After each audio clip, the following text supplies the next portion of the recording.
Good morning students. मैं Shravan Khichad, assistant professor, government college Sardar सर, आपका इस यूट्यूब चैनल पे हार्दिक स्वागत करता हूँ। प्यारे विद्यार्थियों, बीए पार्ट थर्ड में इतिहास का प्रथम प्रश्न पत्र है आधुनिक भारत का इतिहास। आधुनिक भारत के इतिहास में सर्वप्रथम जो टॉपिक हम पढ़ने जा रहे हैं वो है भारत में यूरोपीय कंपनियों का आगमन। भारत में यूरोपीय कंपनियों का आगमन जैसा कि आप परिचित भी होंगे कि 15वीं शताब्दी के अंत में जो भौगोलिक खोजें हुई उनके अंतर्गत जो यूरोपीय देशों के राजा थे उन्होंने भौगोलिक खोजों को प्रोत्साहन दिया और पूर्व के देशों के साथ व्यापारिक संबंध को बढ़ावा देने के लिए, अधिकाधिक व्यापार से लाभ कमाने के लिए पूर्व के देशों की खोज यात्राओं को प्रोत्साहन दिया। पुर्तगाली राजकुमार या पुर्तगाली राजा हेनरी द नेविगेटर ने समुद्री यात्राओं को अधिकाधिक प्रोत्साहन दिया।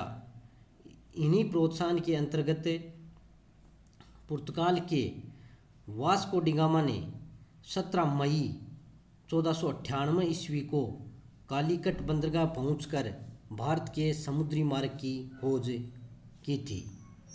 इन जो यूरोपीय देश थे इनका मुख्य उद्देश्य पूर्व के देशों से व्यापार करके अधिकाधिक लाभ का अर्जन करना था। भारत में आने वाली सर्वप्रथम यूरोपीय शक्ति पुर्तगाली नागरिक थे। सर्वप्रथम बता चुका हूँ आपको कि वास्को डी गामा ने 1498 ईस्वी में भारत के कालीकट बंदरगाह पर पहुंचकर भारत के समुद्री मार्ग की खोज की। कालीकट के शासक जमोरिन ने वास्को डी गामा का स्वागत किया, परंतु अरब व्यापारियों ने इसका विरोध किया था। भारत से वास्को डी गामा ने काली मिर्च से मसालों का व्यापार किया, जिससे उसको बहुत ही अधिक फायदा हुआ। 1503 ईस्वी में पुर्तगालियों ने अपनी प्रथम व्यापारिक कोठी की स्थापना कोचीन में की और वहाँ पर पहला किला बनवाया। भारत में प्रथम पुर्तगाली वायसराय फ्रांसिस्को अल्मीडा थे। उसने भारत में ब्लू वाटर पॉलिसी अर्थात नीले पानी की नीति अपनाई। इसका उद्देश्य भारतीय व्यापार पर एकाधिकार बनाए रखने हेतु समुद्र पर नियंत्रण रखना था, यानी समुद्री व्यापार पर पुर्तगालियों का पूरा नियंत्रण रहे, ये उनकी नीति थी। द्वितीय पुर्तगाली गवर्नर के रूप में अल्बुकर्क भारत में आया। उसे पुर्तगाली साम्राज्य का वास्तविक संस्थापक भी माना जाता है। इस प्रकार से भारत में ये 4 पुर्तगाली गवर्नर आए। इनका क्रम इस प्रकार है, ये कई कंपटीशन एग्जाम्स में पूछा भी जाता है। प्रथम अल्मीडा, उसके बाद अल्बुकर्क, उसके बाद नीनू डी कुन्हा, उसके बाद अल्फांसो डी सूजा। पुर्तगालियों के 2 प्रमुख उद्देश्य थे। पहला, अरबों व वेनिस के व्यापारियों को हिंद महासागर से हटाना, और दूसरा उनका उद्देश्य था ईसाई धर्म का प्रचार प्रसार करना। इसके बाद में उन्होंने अपने व्यापारिक एकाधिकार को बनाए रखने के लिए कार्टज पद्धति की शुरुआत की। कार्टज पद्धति का सामान्य तात्पर्य है कि बिना परमिट के भारतीय व अरबी जहाज़ों को अरब सागर में प्रवेश वर्जित कर दिया। यहाँ तक कि मुगल सम्राट अकबर को भी एक बार उनसे परमिट लेना पड़ा था, यानी बिना परमिट के वो व्यापार नहीं कर सकते थे। पुर्तगाली जिसको परमिट देंगे वही व्यापार कर सकते थे। इस प्रकार इस कार्टज पद्धति द्वारा उनको पर्याप्त लाभ हुआ। भारत में तंबाकू की खेती तथा प्रिंटिंग प्रेस की शुरुआत करने का श्रेय भी पुर्तगालियों को ही है। 1661 ईस्वी में इंग्लैंड के राजा चार्ल्स द्वितीय को पुर्तगालियों ने बम्बई को दहेज के रूप में दे दिया था। 1739 ईस्वी में सालसेट व बेसिन पर मराठों ने पुर्तगालियों को हराकर अधिकार कर लिया था। इस संबंध में एक बात विशेष रूप से ध्यान में रखनी कि भारत में सर्वप्रथम पुर्तगाली आए थे और सबसे अंत में पुर्तगाली ही वापस भारत में आने वाली दूसरी यूरोपीय शक्ति डच थे। ये हॉलैंड के निवासी थे। 1602 ईस्वी में डच ईस्ट इंडिया कंपनी की स्थापना हुई थी। उनका मुख्य उद्देश्य भारतीय मसाला व्यापार पर एकाधिकार करना था। भारत में डचों ने मसूलीपट्टनम में 1605 ईस्वी में प्रथम डच कारखाने की स्थापना की। डच लोग भारत में मुख्यतः सूती वस्त्र का व्यापार करते थे तथा केरल के तट पर यानी मालाबार तट पर मसालों का व्यापार भी करते थे। डच भारत से नील, सोरा, सूती वस्त्र, रेशम, सीसा व अफीम भी बाहर भेजते थे। नील का निर्यात मसूलीपट्टनम से होता था, लेकिन पुर्तगालियों और डचों में भी संघर्ष हुआ। उनमें डचों ने पुर्तगालियों को भारतीय समुद्री व्यापार से निष्कासित कर दिया, परंतु अंग्रेज़ों के सामने वो टिक नहीं पाए। वह डचों ने उसके बाद में इंडोनेशिया पर अपना ध्यान केंद्रित किया। अंग्रेज़ों ने नवंबर 1759 ईस्वी में हुगली के निकट बेदरा के युद्ध में डचों को अंतिम रूप से हरा दिया था। इसमें अंग्रेज सेना का नेतृत्व कर्नल फोर्ड ने किया था। भारत में डचों की पराजय के कारण 3-4 थे। उनमें उनकी कमज़ोर समुद्री शक्ति होना, डच कंपनी का सरकार के सीधे नियंत्रण में होना तथा उनके भ्रष्ट अधिकारी आदि के कारण पुर्तगाली अंग्रेज़ों के सामने ये डच कंपनी की पराजय हुई। भारत में आने वाली यूरोपीय शक्तियों में सर्वाधिक सफल एवं महत्वपूर्ण शक्ति अंग्रेज थे। भारत में यूरोपीय व्यापारियों में अंग्रेज सर्वाधिक सफल रहे थे। 1600 ईस्वी में अंग्रेज ईस्ट इंडिया कंपनी की स्थापना हुई। ब्रिटेन की महारानी एलिजाबेथ प्रथम ने पूर्व के साथ व्यापार के लिए 15 वर्षों का अधिकार प्रदान किया, जिसे बाद में सम्राट जेम्स प्रथम ने अनिश्चित काल के लिए बढ़ा दिया था। 1608 ईस्वी में कैप्टन हॉकिंस इंग्लैंड के राजा के दूत के रूप में जहांगीर के दरबार में पहुंचा तथा व्यापारिक अनुमति प्राप्त की। 1608 ईस्वी में सूरत में अंग्रेज़ों की प्रथम फैक्ट्री स्थापित हुई तथा भारत में प्रथम वैधानिक अनुमति प्राप्त अंग्रेज फैक्ट्री मसूलीपट्टनम 1611 ईस्वी में स्थापित हुई। प्यारे विद्यार्थियों, यहाँ आपके लिए विशेष रूप से ध्यान रखनी बात है कि कई बार कंपटीशन एग्जाम्स में आरपीसी की आरएस की एग्ज़ाम में स्कूल व्याख्याता परीक्षा में इनमें प्रश्न पूछा जाता है कि भारत में अंग्रेज़ों ने सर्वप्रथम फैक्ट्री की स्थापना कहाँ की। तो सर्वप्रथम फैक्ट्री स्थापना तो सूरत में की 1608 ईस्वी में, लेकिन उसे कानूनी अनुमति प्राप्त नहीं थी।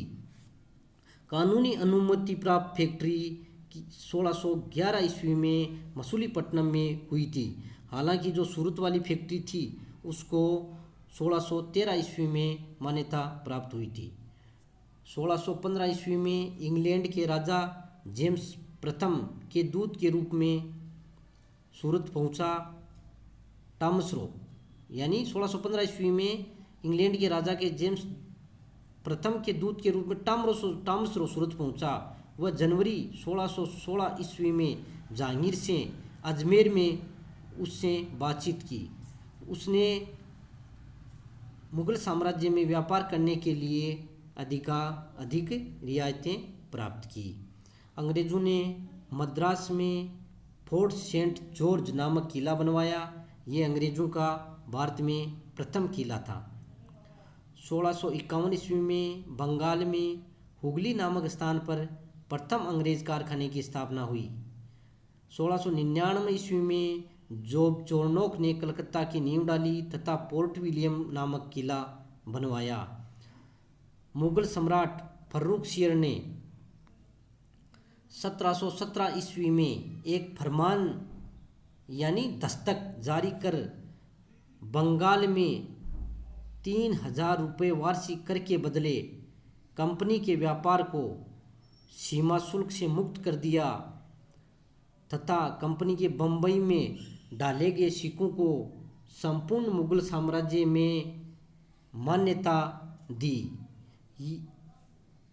ये एक तरीके से भारत में अंग्रेज़ों के प्रभुत्व का सूचक था, यानी ये एक महत्वपूर्ण मोड़ बिंदु था जिसके द्वारा अंग्रेज़ भारत में अपनी सत्ता स्थापित करने में सफल हुए। यानी दस्तक क्या था? दस्तक निःशुल्क व्यापार का आज्ञापत्र था। इसके द्वारा उन्होंने बहुत यानी अधिकाधिक व्यापारिक लाभ कमाए, दस्तक का दुरुपयोग भी किया। इस फरमान को और ने कंपनी का मेग्ना कार्टा भी कहा गया है। कई बार क्वेश्चन आता है एग्जाम्स में कि कंपनी का मेग्ना कार्टा, इस फरमान को यानी फर्रुख शेर के द्वारा जारी फरमान को कंपनी का मेग्ना कार्टा किसने कहा है? तो ओरम ने कहा है। इस बात को आपको ध्यान में रखनी है। हालांकि इस दस्तक प्रथा को बंगाल में जो नवाब था मुर्शिद कुली खां आदि ने नियंत्रित किया, लेकिन फिर भी अंग्रेज़ों ने इसका अधिकाधिक दुरुपयोग किया और अधिकाधिक सफलता प्राप्त की। इस प्रकार इस दस्तक प्रथा के कारण वे भारत में शक्तिशाली होते गए तथा लाभ प्राप्त करते रहे। अंत में उन्होंने फ्रांसीसी कंपनी को कर्नाटक के 3 युद्धों में पराजित कर भारत में अपनी सर्वश्रेष्ठता स्थापित की। अंग्रेज़ों की सफलता के क्या कारण थे? ये क्वेश्चन कई बार एग्जाम्स में पूछा जाता है, तो आपको ध्यान में रखना है।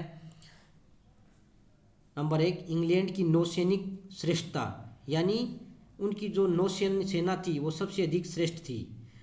दूसरा, अंग्रेज़ों की बंगाल में जीत, यानी बंगाल भारत का धनी प्रांत था, उसमें उन्होंने प्रभुत्व स्थापित किया था।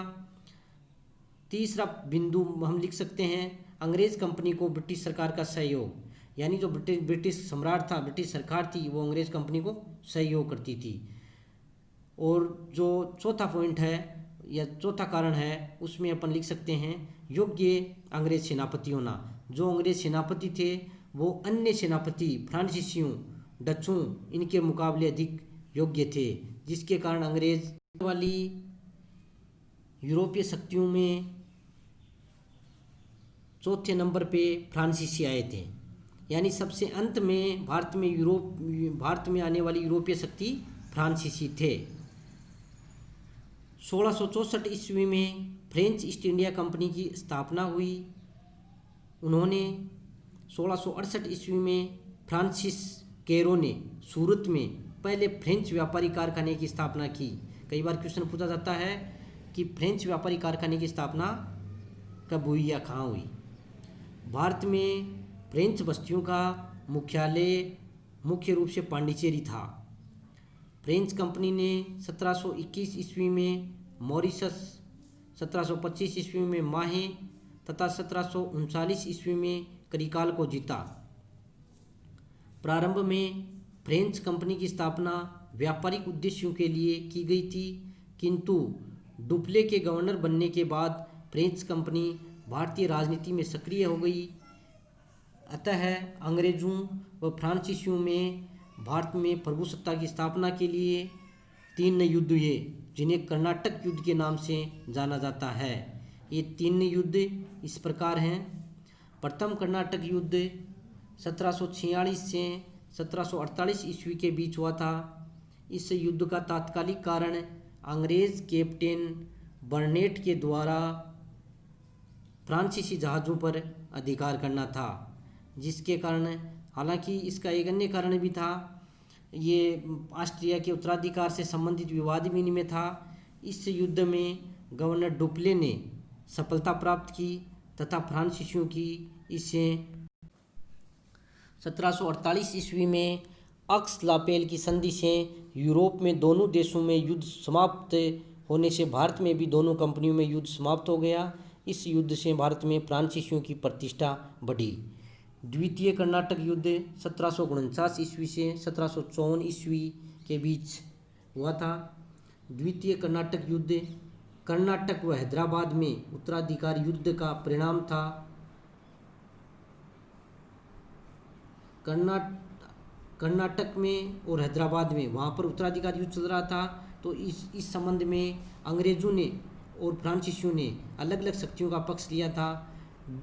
जो फ्रांसीसी गवर्नर डुप्ले था उसने कर्नाटक के नवाब चांदा साहब व हैदराबाद के नवाब मुजफ्फर जंग का समर्थन किया। इसके विपक्ष में अंग्रेज़ों ने अनवरुद्दीन व नासिर जंग का समर्थन किया। इस कारण से इन दोनों शक्तियों में युद्ध हुआ था। युद्ध के दौरान अंग्रेज़ गवर्नर लॉर्ड क्लाइव ने कर्नाटक की राजधानी अर्काट का घेरा डाला व उसे जीत लिया। इस युद्ध में फ्रांसीसियों की हार हुई थी। तृतीय कर्नाटक युद्ध 1757 ईस्वी से 1760 ईस्वी के बीच हुआ था।